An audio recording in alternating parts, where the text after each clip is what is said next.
Hey, I'm back.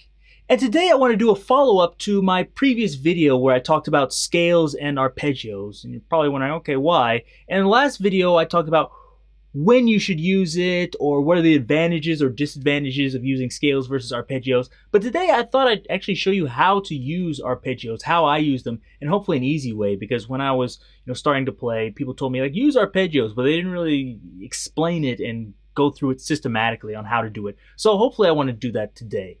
So I'm going to talk about 7th chord arpeggios. So not just basic triads, but the 7th chords. So let's say we have a C major 7. So we spell that out as C, E, G, and B. That's a C major 7 arpeggio, or not arpeggio or chord. So like this. C, E, G, B. Okay, so we have that. And then for the other variations, it's similar. So for C dominant 7, it's C, E, G, B flat. For C minor 7, it's C, E, G, B flat, C, E flat, G, B flat. For C minor 7 flat 5, it's C, E flat, G flat, B flat. And then for C diminished, it's C, E flat, B double flat, also known as A. And sorry, C, E flat, G flat, B double flat, and then C. So you get the idea. I don't want to go too much into that. That's like theory stuff. But today I want to show you the different inversions. So I'll put them above. But inversions, basically it means you take those notes and then you switch them around. So if the first one is C, E, G, B, the C major 7, we're just going to move the C from the bottom to the top. So it'll be spelled E, G, B, C. Okay, you're just rotating things around. That's all it is. So each of these, since they have 4 notes, they'll have 4 inversions: the root position, first inversion, second inversion, and third inversion. So I'm going to show these as 2-octave arpeggios. Next time maybe I'll show different versions, but let's just do the 2-octave version this time. So let's start with C major 7. Here we go. So like this.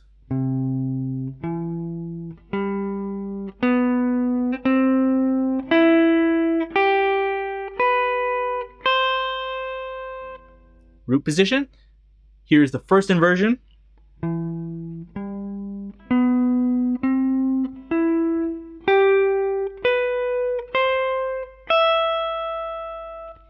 Okay, now we go to the second inversion. I could play it here, but I'm kind of running out of fretboard real estate. Let's move it down here, so this G here.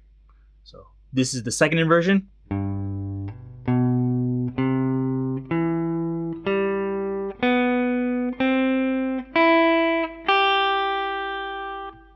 Okay, and let's do the last inversion, the third inversion, here, starting with B.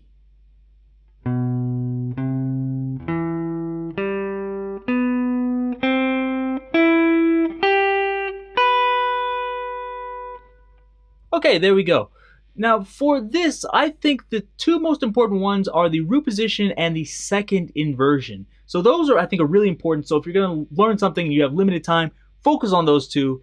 Then if you have a little bit more time, worry about the first inversion, and then like the third inversion. To be honest, I barely use it myself.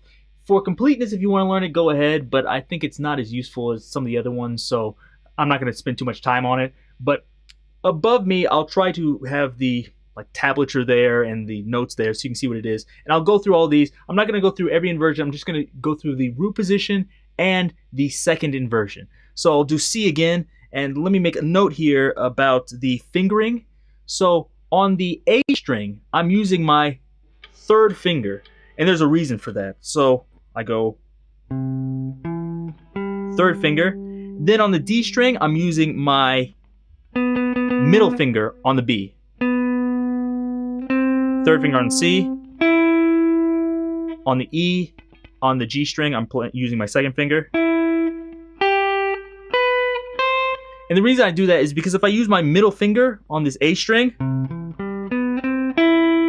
here I have to jump on this from the G string to the B string with my first finger, and it's not good. But if I do this, it's smooth, so I can do it, you know, faster and more fluidly. Like that. So that's what you want. Now let's move to the second inversion here.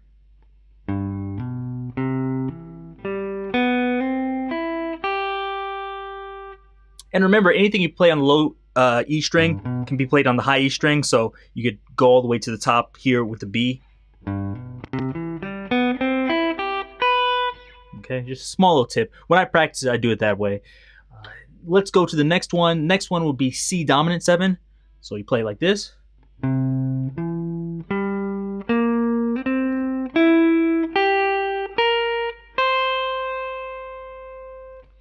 Now in the second inversion.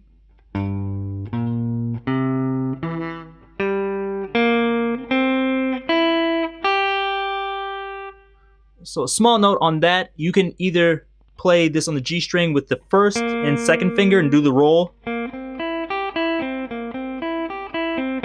or you can do it with your third finger. It's kind of your choice, whatever you think works best. Next one is C minor 7th, like this.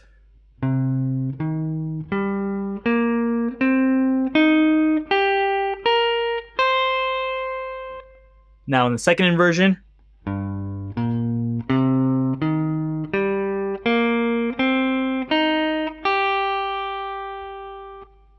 Now we're going to go to the C minor 7 flat 5 here.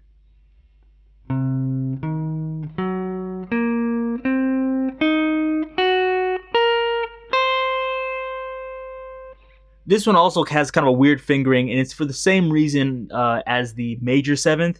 So here on the third string, I'm going to use my fourth finger on the C, so like this. Now normally I play this with my ring finger, but I'm going to use my pinky. And that's so I can easily move. It's going to flow faster, so I recommend doing it that way. Let's move on to the third inversion, or sorry, the second inversion here.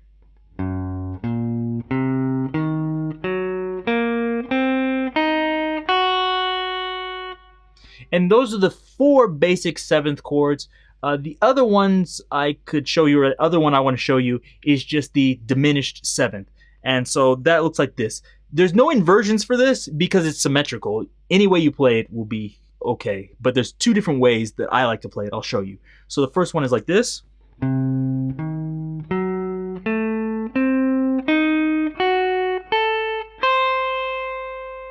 Okay?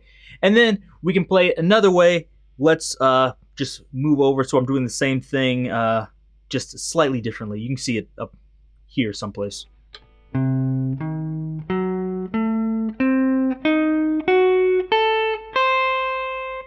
So those are just 2 different fingerings. You're playing the exact same thing. And remember, every inversion is the same. So any place you see the note, that's the root. So let me move on. You're probably thinking, okay, that's cool, but how do I use this? So the way you'd actually use this is you take one of those, let's say the root, whenever you see C major 7, and like I play it here, I can use that root C major 7 arpeggio over that.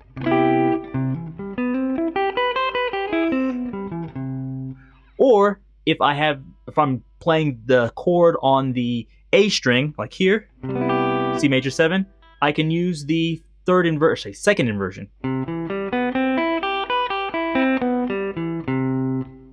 See, it's easy. So anytime I'm playing like a strange chord progression where it's like C, E flat major 7, G major 7, I could do.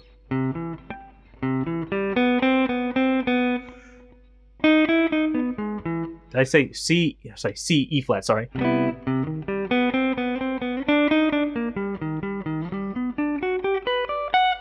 I don't know why I have a chord progression like that, but you get the idea. So you can do anything like that and just move the arpeggios just like you'd move your hand for the chord shape, and it's easy to remember. And you're thinking, okay, why aren't you using the like third inversion? And the reason is the third inversion is just really close to the root and the second inversion. So you look here, the root is right here.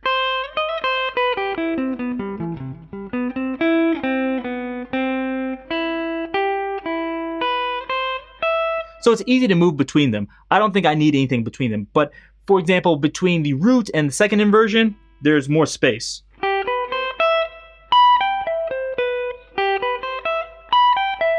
There's a lot of space in between them, so if you use that first inversion, you can use that as a way to connect between them if you need that. So that's why I recommend doing the root and third. Get those down. Those actually look and like the fingering is very similar. And then I would do the first inversion, and then if you have some time left over, do the third inversion.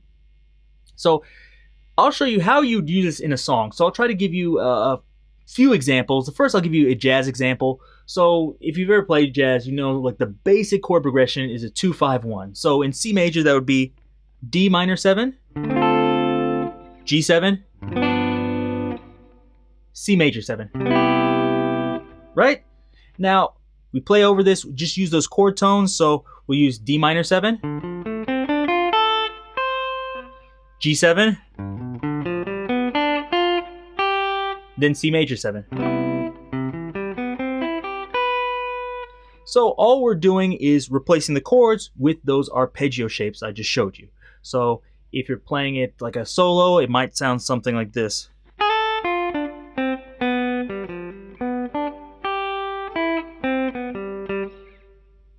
Right? Just following the chord tones, and it's easy, and I can stay in one place. So one way to practice this is make sure you're not jumping everywhere. So of course I could do, but you see, like I have to shift positions. But if I keep it close, like this, just like I would when I was playing chords, the same thing applies with these arpeggios. Keep them in close proximity so you don't have to jump all over the place. Now, let's say I want to do a different example. So you're thinking, I don't like jazz. I want to play something else like pop music. So we can do that. Let's do an example like we did before. So let's do like Careless Whisper. So we have C minor 7, F minor 7, A flat major 7, G minor 7. So something like this.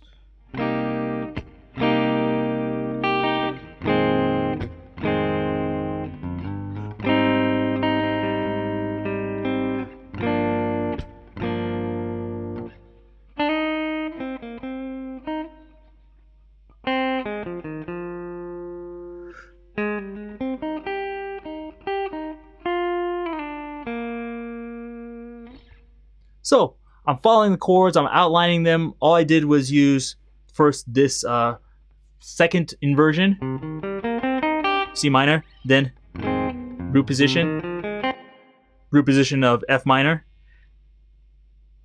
then A flat major 7,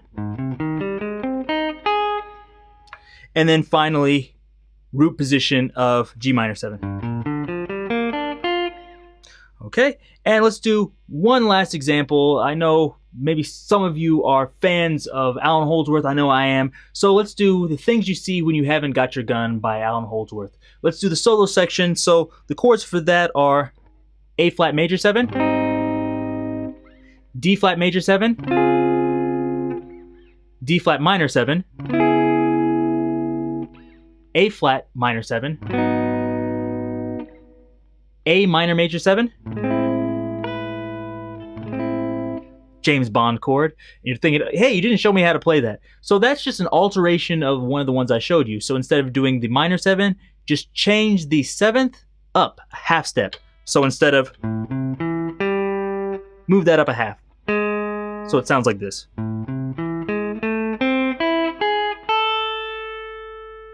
And then the final two chords are F major 7, then E major 7. Okay, so let's play through that one time.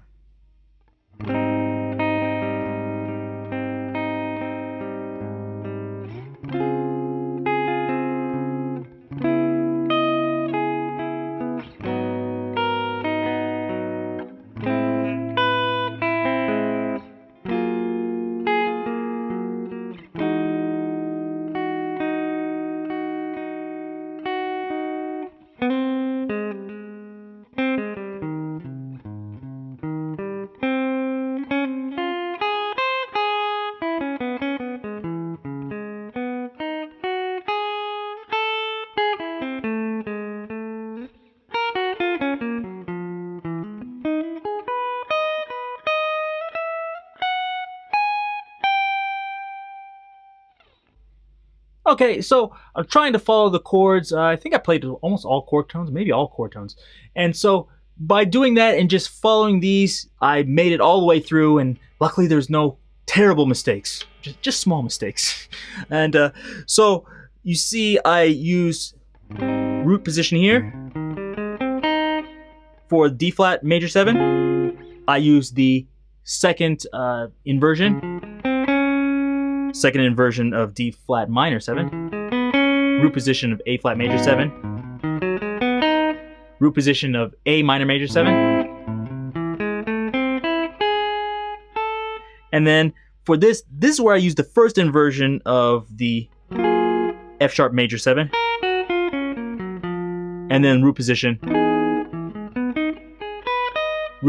of the A major 7. So that's basically how you do it. And if you're wondering like, okay, how should I practice this or something? If it's hard for you at first to change like all over the place, pick one song, and all you have to do is first think of where the chords are, how you play the chords, and then add these arpeggios on top, and start with just one chord, or sorry, one note per bar. So just play like that whole note. So if it was that song, I might play 3 4 1 2 3 4 2 3 4 2 3 4 2 3 4 2 3 4 2 3 4 2 3 4 2 3 4. Okay, so I'm only playing one note for each chord change, and so that gives you some time to think, and so you aren't jumping all over the place, and you can look and see where the nearest chord is. And then once that's easy, try more. Try, let's say, 2 notes in chord change, then 3 notes, 4 notes, etc. So you can do that, and then once you can do more, it's easy. And then once that's easy, don't just always do it in the same place. Try moving to a different place and trying it in a different area. And so once you can do it in multiple areas and also move up and down while you're playing it, you'll be golden. Everything will be easy. So I hope this gives you some ideas of things you can practice and how you can practice. If you want me to show you some more like technical things you can do as far as like technique wise, like sweep picking and tapping with this type of stuff, let me know and I'll do a lesson on that. And I also plan on doing a lesson on some different ways to play this besides these 2-octave things, so you can get some more interesting sounds out of these. But if you like this, definitely give me a thumbs up, leave a comment down below if you have any questions, and subscribe if you haven't done that. But until next time, see you.